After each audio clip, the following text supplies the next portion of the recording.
기도하겠습니다.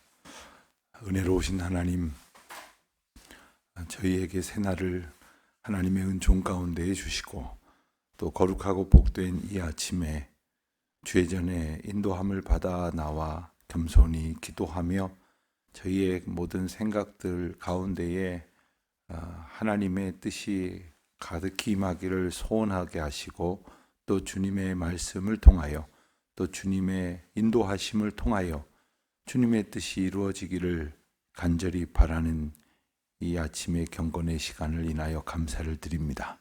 하나님, 저희를 오늘도 인도하여 주시고 저희를 하나님의 장중에 붙들어 주셔서 주님의 뜻을 알아가는 기쁨과 함께 그 뜻대로 살아가는 감격이 충만하게 하여 주시기를 기도드립니다.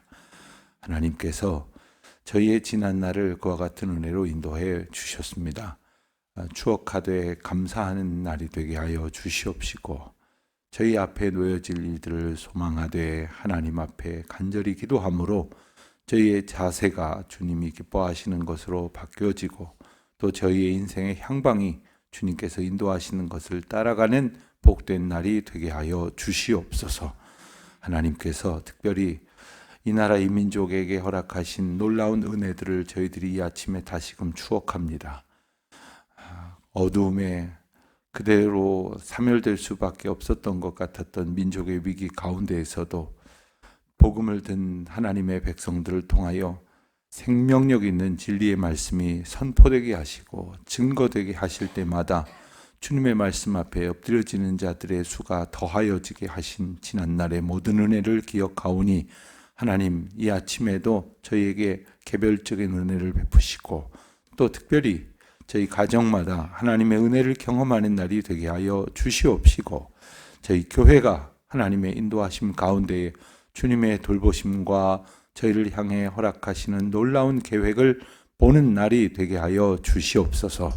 특별히 저희들은 예배당 건축이라는 귀하고 복된 과정을 거치고 있습니다.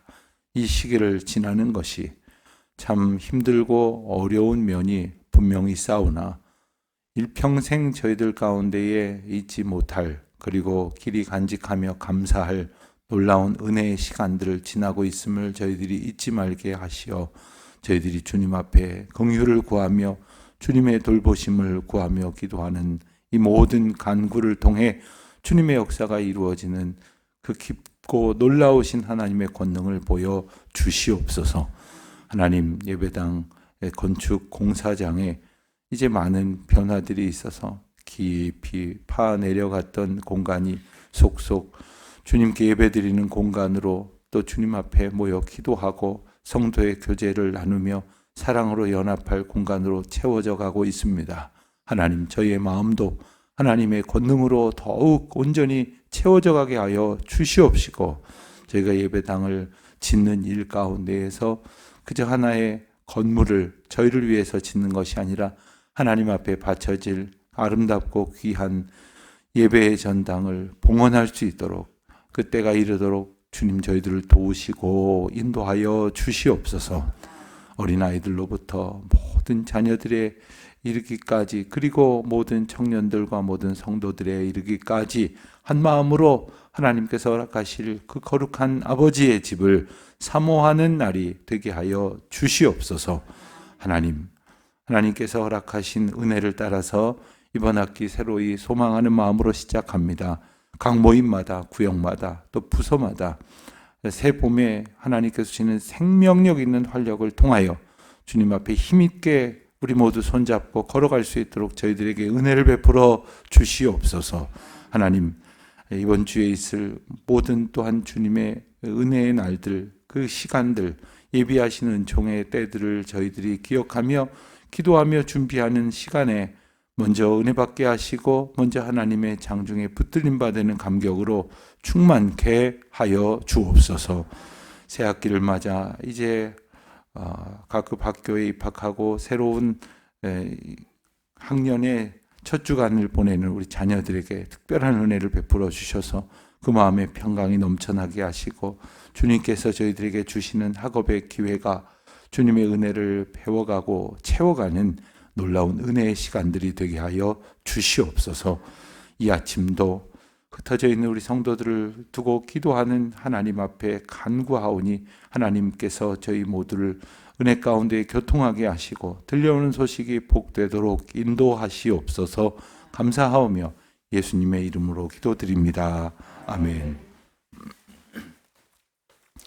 요한복음 18장 말씀을 봅니다. 요한복음 18장 28절부터 40절까지 말씀 우리 함께 한 목소리로 봉독하겠습니다. 요한복음 18장 28절부터 봉독합니다. 그들이 예수를 가야바에게 감정으로 끌고 가니 새벽이라 그들은 더럽힘을 받지 아니하고 유월절 잔치를 먹고자 하여 관정에 들어가지 아니하더라. 그러므로 빌라도가 밖으로 나가서 그들에게 말하되 너희가 무슨 일로 이 사람을 고발하느냐. 대답하여 이르되 이 사람이 행악자가 아니었더라면 우리가 당신에게 넘기지 아니하였겠나이다. 빌라도가 이르되 너희가 그를 데려다가 너희 법대로 재판하라. 유대인들이 이르되 우리에게는 사람을 죽이는 권한이 없나이다 하니 이는 예수께서 자기가 어떠한 죽음으로 죽을 것을 가리켜 하신 말씀을 응하게 하려 함이로라. 이에 빌라도가 다시 관정에 들어가 예수를 불러 이르되 네가 유대인의 왕이냐. 예수께서 대답하시되 이는 네가 스스로 하는 말이냐 다른 사람들이 나에 대하여 내게 하는 말이냐. 빌라도가 대답하되 내가 유대인이냐. 내 나라 사람과 내 제사장들이 너를 내게 넘겼으니 내가 무엇을 하였느냐. 예수께서 대답하시되 내 나라는 이 세상에 속한 것이 아니니라. 만일 내 나라가 이 세상에 속한 것이었더라면 내 종들이 싸워 나로 유대인들에게 넘겨지지 않게 하였으리라. 이제 내 나라는 여기에 속한 것이 아니니라. 빌라도가 이르되 그러면 네가 왕이 아니냐. 예수께서 대답하시되 내 말과 같이 내가 왕이니라. 내가 이를 위하여 태어났으며 이를 위하여 세상에 왔나니 곧 진리에 대하여 증언하려 함이로라. 무릇 진리에 속한 자는 내 음성을 듣느니라 하신대. 빌라도가 이르되 진리가 무엇이냐 하더라. 이 말을 하고 다시 유대인에게 나아가서 이르되 나는 그에게서 아무 죄도 찾지 못하였노라. 유월절이면 내가 너희에게 한 사람을 놓아주는 전례가 있으니 그러면 너희는 내가 유대인의 왕을 너희에게 놓아주기를 원하느냐 하니 그들이 또 소리질러 이르되 이 사람이 아니라 바라바라 하니 바라바는 강도였더라. 아멘. 오늘 본문은 예수님께서 빌라도에게 신문을 받으시는 장면을 다루고 있습니다. 본디오 빌라도는 이제 유대 지방을 다스리는 로마의 총독이고 또 다섯 번째 로마가 임명한 총독으로 역사에 기록된 인물입니다. 그런데 우리에게 있어서 본디오 빌라도는 익숙한 이름입니다. 전혀 친숙하진 않지만 익숙한 이름인 것은 우리가 신앙 고백을 하는 사도신경에 이름이 적시되어 있는 인물이죠. 오늘날까지 전 세계에 정말 셀 수 없이 많은 그리스도인들의 신앙 고백 가운데 등장하는 인물로서 그가 예수님을 핍박하고 고난에 몰아넣은 인물로 적시되어 있는 그런 인물입니다. 그래서 어떤 사람은 말하기를 인류 역사상 가장 저주받은 이름이다. 가장 모든 사람들에게 적대시 되는 이름이다. 이런 이야기도 합니다. 사실 우리가 알거니와 본디오 빌라도가 예수님을 못 박는 데 중요한 역할을 했습니다마는 예수님을 십자가에 못 박으려고 그리고 예수님을 죽이려고 했던 사람들은 그보다 더 많은 어떤 혐의와 잘못을 지적할 사람들은 따로 있었죠. 그럼에도 불구하고 빌라도가 사도신경에 이렇게 이름이 적시될 정도의 상황이 되었던 까닭은 무엇일까? 먼저 오늘 본문을 통해서 당시 상황을 조금 살펴볼 필요가 있겠습니다. 28절에 보니까 그들은 이제 예수님을 끌고 이제 안나스에게로 그리고 가야바에게로 그리고 이어서 빌라도에게로 가던 사람들을 말하죠. 가야바에게서 관정으로 끌고 가니 새벽이라 했습니다. 그리고 이제 빌라도의 관정으로 들어가게 되는데 28절 중반부에 보면 그들은 더럽힘을 받지 아니하고 유월절 잔치를 먹고자 하여 관정에 들어가지 아니하였다 했습니다. 이 말은 무슨 말인고 하면 빌라도는 유대인이 아니라 이제 로마에서 임명한 외지인이죠. 그러니까 이방인입니다. 그러니까 이들이 유대인들이 생각을 하기를 유월절 같은 큰 명절을 앞두고 이방인의 공간에 들어가는 것은 부정하게 만드는 것이다. 그리하여 그곳에 들어가지 않으려고 했다는 겁니다. 얼마나 아이러니합니까? 하나님께서 허락하신 율법을 지킨답시고 그리고 그 율법을 지키면서 더 정결함을 얻겠다고 하면서 정작 하나님의 아들 예수 그리스도를 십자가에 못 박으려고 달려드는 이 엄청난 영적 모순은 단지 무지함에서 온 것이 아닙니다. 자기 마음대로 하나님을 믿는 것도 자기 마음대로 하나님께 복 받으려고 하는 행동도 다 자기 마음대로예요. 오늘날도 이런 일들은 얼마든지 볼 수 있을 것입니다. 우리가 신앙생활하고 교회에서 남들에게 칭찬받을 만큼 수고하고 봉사하고 헌신하고 삶을 내어드리며 하나님의 자녀에 합당하도록 살겠다고 하지만 정작 자기 마음대로 자기 생각에서 벗어나지 못한 채 신앙생활이 아닌 종교생활을 하고 있는 것은 아닌가. 빌라도를 보면서 계속해서 우리가 돌아보아야 할 문제인 것입니다. 29절에 보면 빌라도가 밖으로 나가서 그들에게 말했습니다. 역시 여기서의 그들은 28절에서 나오는 그들, 그러니까 예수님을 끌고 온 사람들이죠. 무슨 일로 너희가 이 사람 예수 그리스도를 고발하느냐 묻습니다. 그랬더니 이 사람이 행악자, 이 사람이 악을 행하지 아니었으면 왜 데리고 왔겠느냐. 그러니까 이 사람에게 행악, 잘못한 처벌할 일이 있으니 끌고 왔다 이렇게 말합니다. 그랬더니 31절에 보면 그를 데려다가 너희 법대로 재판하라 이렇게 말합니다. 이미 빌라도는 당시 상황에 대해서 이미 파악을 하고 있었을 것입니다. 로마 총독에게 있어서 가장 중요한 것은 뭐냐면 로마의 치하에 있는 그 속주가 되어지는 자신이 관할할 유대 땅에 별일이 없어야 되는 겁니다. 문제가 생기면 총독으로 임명받은 그 자리가 위태로울 겁니다. 만약에 그 자리에 별일 없이 잘 다스리고 세금도 잘 거두고 했다면 아마 유대 땅보다 더 대단하다고 들 여길 그런 곳으로 영전하겠죠.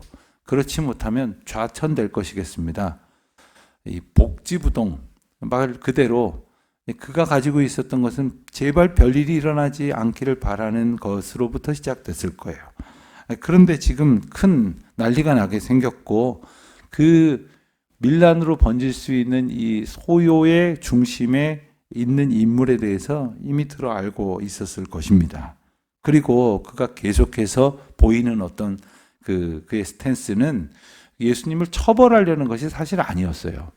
예수님의 죄가 없음을 그도 알고 있었습니다. 그래서 죄 없음을 밝히기도 했고 그리고 나중에 처벌할 수밖에 없는 상황이 되니까 마지못해 그를 처벌할 것을 용인을 하고는 손을 씻는 그 명장면을 보이죠. 나는 이 사람의 죄와 이 사람을 처벌하는 일에 대해서 무죄하다. 하지만 그게 어떻게 무죄한 일이 되겠습니까?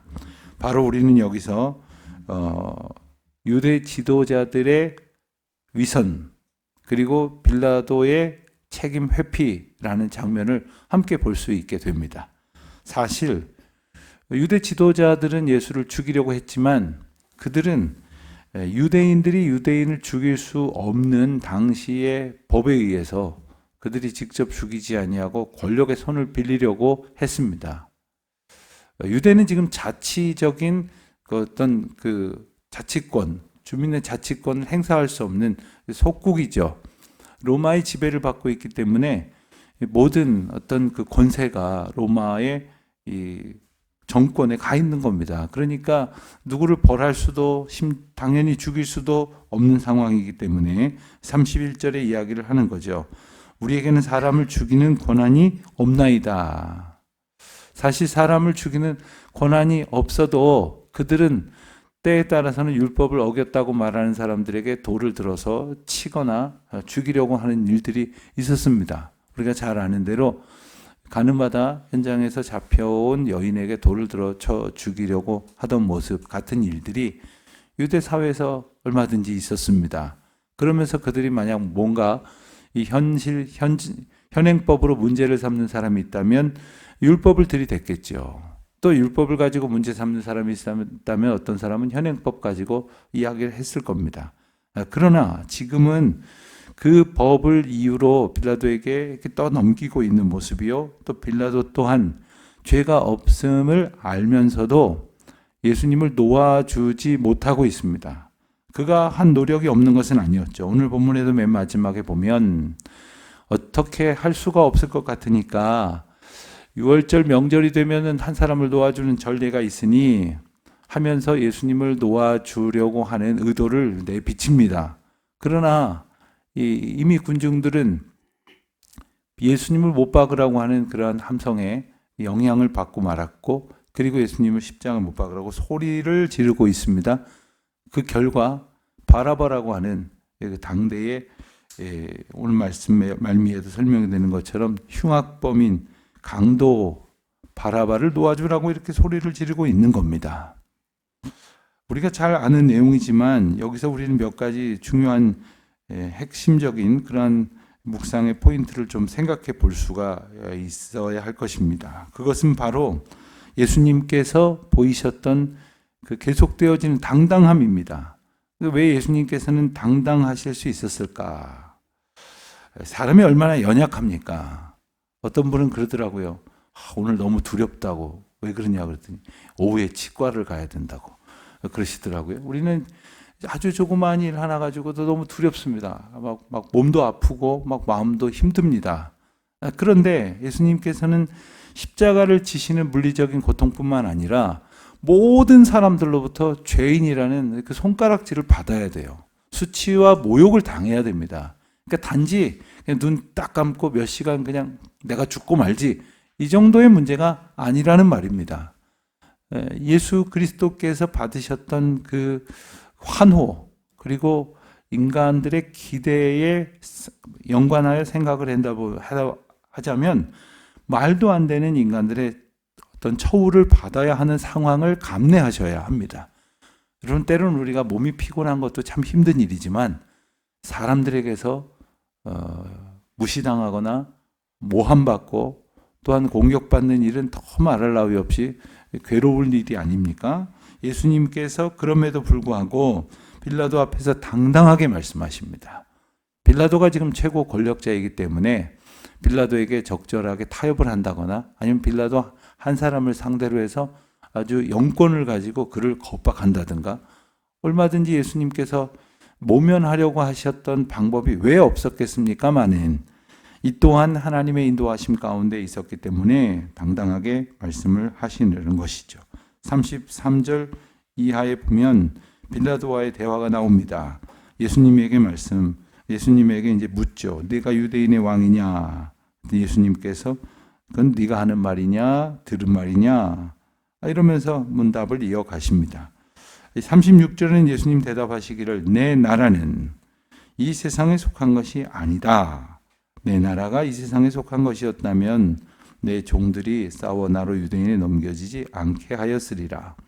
예수님께서 이 나라의 세상 나라의 방법으로 이 상황을 만나지 않고 계시다는 사실, 즉 하나님 나라의 초월성을 의지해서 하나님 나라의 방식, 하나님의 방식으로 지금 대처하고 계시다는 말씀은 우리가 이 세상을 살면서 이 세상의 방법으로 이 세상에서 만족을 얻으려고 하는 것에서가 아니라 하나님의 백성으로서 하나님의 방식으로 살아야 한다는 것을 가르쳐 주고 계시는 것입니다.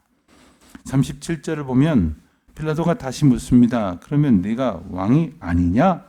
왕이냐 했더니 이런 문답이 나오니까 이번에는 거꾸로 왕이 아니냐 했더니 예수님께서 다시 말씀하십니다. 내가 왕이다. 내가 이것을 위해 왔다. 곧 진리에 대해서 증언하려 한다. 여러분, 오늘 본문의 가장 하이라이트가 될 수 있을 부분을 우리가 보고 있습니다. 그것은 진리이신 예수님께로부터 진리에 대해서 빌라도가 들을 수 있는 절호의 기회를 맞았다는 거예요. 인생은 진리를 향한 걸음이라고 말할 수 있습니다. 그러니까 진리를 깨닫지 못해서 우리는 늘 열심을 내면서도 공허하고 그리고 뭔가 답을 찾지 못한 의문의 삶을 살아갑니다마는 진리이신 예수님을 만났을 때 이게 모든 것이 예수 그리스도를 통하여 답을 주시는 하나님의 은혜 안에 있다는 것을 알게 되지 않습니까? 그런 면에서 보면 진리이신 예수님 앞에서 진리에 관한 이야기를 할 수 있다고 하는 것은 그야말로 빌라도에게 주어진 엄청난 찬스가 아닙니까? 여러분, 어떤 분하고 대화를 나눌 때 그에게서 꼭 어떤 나누고 싶은 대화의 주제가 있는데 어떻게 그 주제로는 못 들어가고 빙빙 딴소리만 하다가 이렇게 헤어지게 된다면 얼마나 아쉽습니까? 정말 묻고 들을 수 있는 그 핵심적인 얘기는 얻지 못하게 된다면 그 만남에 아쉬움이 많을 겁니다. 여러분, 세상을 살면서 이 진리에 대한 진리이신 예수님께로부터 진리에 대한 답을 들을 수 있는 기회를 가진 사람이 얼마나 되겠습니까?